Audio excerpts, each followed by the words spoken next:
ಪ್ರೀತಿ ಮಾಯೆ ಹುಷಾರು, ಕಣ್ಣೀರ್ ಮಾರು ಬಜಾರು ಅಂತಾರೆ. ಆದ್ರೆ ಇಲ್ಲೊಂದು ಮದುವೆ ಮಂಟಪ ಮುಹೂರ್ತಕ್ಕೆ ಸೇರಿರೋ ಜನ, ಇವರೆಲ್ಲದರ ಮಧ್ಯೆ ಯುವತಿಯೊಬ್ಬಳ ಕೂಗಾಟ, ಕಿರುಚಾಟ, ಕಣ್ಣೀರಿನ ಕಥಾನಕ. ಇದು ಪ್ರೀತಿ ಗೀತಿ ಇತ್ಯಾದಿಯ ರಣರೋಚಕ ಹಂತ ತಲುಪಿದ ಧೋಕಾದ ಸ್ಟೋರಿ. ಡಿವೋರ್ಸ್ ಆಗಿರುತ್ತೆ. ಆ ನಂತರದಲ್ಲಿ ಒಂದು ಯುವತಿಯ ಜೊತೆಗೆ ಪ್ರೀತಿಯಾಗತ್ತೆ. ಅದಾದ ನಂತರದಲ್ಲಿ 10 ವರ್ಷ ಆಕೆಯ ಜೊತೆ ಪ್ರೀತಿ ಗೀತಿ ಇತ್ಯಾದಿ ಅಂತ ಹೇಳಿ ಯುವಕ ಓಡಾಡಿರ್ತಾನೆ. ಅದಾದ ನಂತರದಲ್ಲಿ ಮತ್ತೊಂದು ಮದುವೆಯಾಗ್ತಾನೆ. ಅದು ಪ್ರಿಯಕರನ ಅಸಲಿ ಆಟದ ಕಥೆಯಾಗಿರುತ್ತೆ.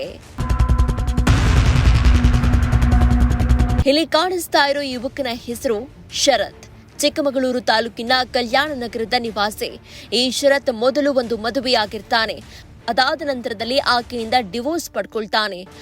ಅದಾದ ನಂತರದಲ್ಲಿ ಮತ್ತೊಬ್ಬರ ಜೊತೆ 10 ವರ್ಷ ಪ್ರೀತಿ ಎನ್ನುವಂತಹ ಬಾಂಧವ್ಯವನ್ನ ಬೆಳೆಸಿಕೊಂಡು ನೀನೇ ಜೀವ ನೀನೇ ಪ್ರಾಣ ಅಂತ ಹೇಳಿ ಮದುವೆಯಾಗುವುದಕ್ಕೂ ಕೂಡ ಆಕೆಗೆ ಪ್ರಾಮಿಸ್ ಮಾಡಿರ್ತಾನೆ. ಆದರೆ ಎಲ್ಲವೂ ಕೂಡ ಇವತ್ತು ಬಟಾಬಯಲಾಗಿದೆ.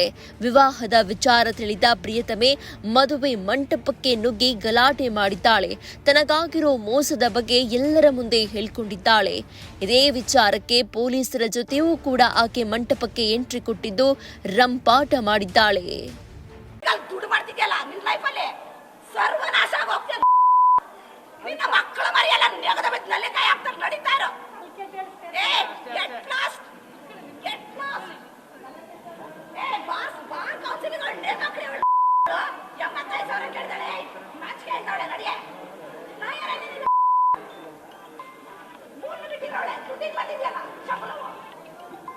ಹತ್ತು ವರ್ಷಗಳಿಂದ ಆಕೆಯನ್ನ ಪ್ರೀತಿಸ್ತಾ ಇದ್ದಂತಹ ಶರತ್ ಈಗ ಮೋಸ ಮಾಡಿ ಬೇರೆ ಮದುವೆಯಾಗಿದ್ದಾನೆ. ವಿಚ್ಛೇದನವಾಗಿ ನಂತರದಲ್ಲಿ ಈಕೆ ಜೊತೆಗೆ ಸಂಬಂಧವನ್ನ ಬೆಳೆಸಿದ್ದಂತಹ ಶರತ್ ಈಗ 2 ತಿಂಗಳ ಅಂತರದಲ್ಲಿ ಮತ್ತೊಂದು ಯುವತಿಯ ಜೊತೆಗೆ ಮದುವೆಯಾಗಿದ್ದಾನೆ. ಹಾಸನದ ಬೇಲೂರು ಮೂಲದ ಯುವತಿ ಜೊತೆ 10 ವರ್ಷದಿಂದ ಪ್ರೀತಿ ಪ್ರಣಯ ಮಾಡಿಕೊಂಡು ತಿರುಗಾಡಿದ್ದಾನೆ. ಇದಷ್ಟೇ ಅಲ್ಲ, ಯುವತಿಯ ತಾಯಿ ಬಳಿ ನಾನೇ ಆಕೆಯನ್ನ ಮದುವೆಯಾಗ್ತೀನಿ ಅಂತಲೂ ಹೇಳಿದ್ದಂತೆ. ಇದನ್ನ ನಂಬಿದ ಯುವತಿ ತಾಯಿ ಮಗಳಿಗೆ ಬಂದ 5 ಸಂಬಂಧಗಳನ್ನ ರಿಜೆಕ್ಟ್ ಮಾಡಿದ್ರಂತೆ. ಇಷ್ಟರಲ್ಲೇ ಶರತ್ಗೆ ಮತ್ತೊಂದು ಮದುವೆ ಆಫರ್ ಬಂದಿದ್ಯಂತೆ. ಆಗ ಆತ ಈಕೆಯನ್ನ ಬಿಟ್ಟು ಆಕೆಯ ಜೊತೆಗೆ ವಿವಾಹವಾಗಿದ್ದಾನೆ. ಶರತ್ನ ಮೋಸದಾಟ ತಿಳಿದಿದ್ದಂತಹ ಸಂತ್ರಸ್ತೆ ನಿನ್ನೆಯೇ ಆತನ ಮನೆ ಬಳಿ ಬಂದು ಗಲಾಟೆ ಮಾಡಿದ್ದಾಳೆ. ಆದರೂ ಕೂಡ ಆತನನ್ನ ಮದುವೆಯಾಗೋದಕ್ಕೆ ಹೊರಟಿದ್ದಂತಹ ಹುಡುಗಿಯ ಮನೆಯವರು ಇದಕ್ಕೆ ಯಾವುದೇ ರೀತಿಯಾದಂತಹ ಸೊಪ್ಪು ಹಾಕಿಲ್ಲ. ಚಿಕ್ಕಮಗಳೂರಿನ ದೊಡ್ಡೇಗೌಡ ಕನ್ವೆನ್ಷನ್ ಹಾಲ್ಗೂ ನುಗ್ಗಿ ಇವತ್ತು ಆಕೆ ಮದುವೆಯನ್ನ ನಿಲ್ಲಿಸಲು ಮುಂದಾಗಿದ್ದಾಳೆ. ಆದರೆ ದುರಾದೃಷ್ಟ ಅಂತ ಹೇಳಿದ್ರೆ ಆಕೆ ಬರುವಷ್ಟರಲ್ಲಿಯೇ ಮದುವೆ ನಡೆದು ಹೋಗಿದೆ.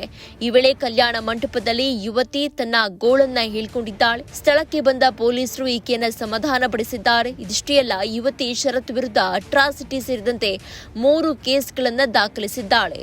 ಆದ್ರೆ ಈ ಎಲ್ಲಾ ಕೇಸ್ಗೂ ಕೂಡ ಶರತ್ ಸ್ಟೇ ತಂದಿದ್ದಾನೆ. ಮದುವೆ ನಡೆಯೋ ಹೊತ್ತಿನಲ್ಲಿ ಈಕೆ ಕಲ್ಯಾಣ ಮಂಟಪಕ್ಕೆ ಬರ್ತಾ ಇದ್ದಂತೆ ಶರತ್ ಕಡೆಯವರು ಸಂತ್ರಸ್ತೆ ಮೇಲೆ ಹಲ್ಲೆ ಮಾಡಿದ್ದಾರೆ ಎನ್ನುವಂತಹ ಆರೋಪ ಕೂಡ ಇದೆ.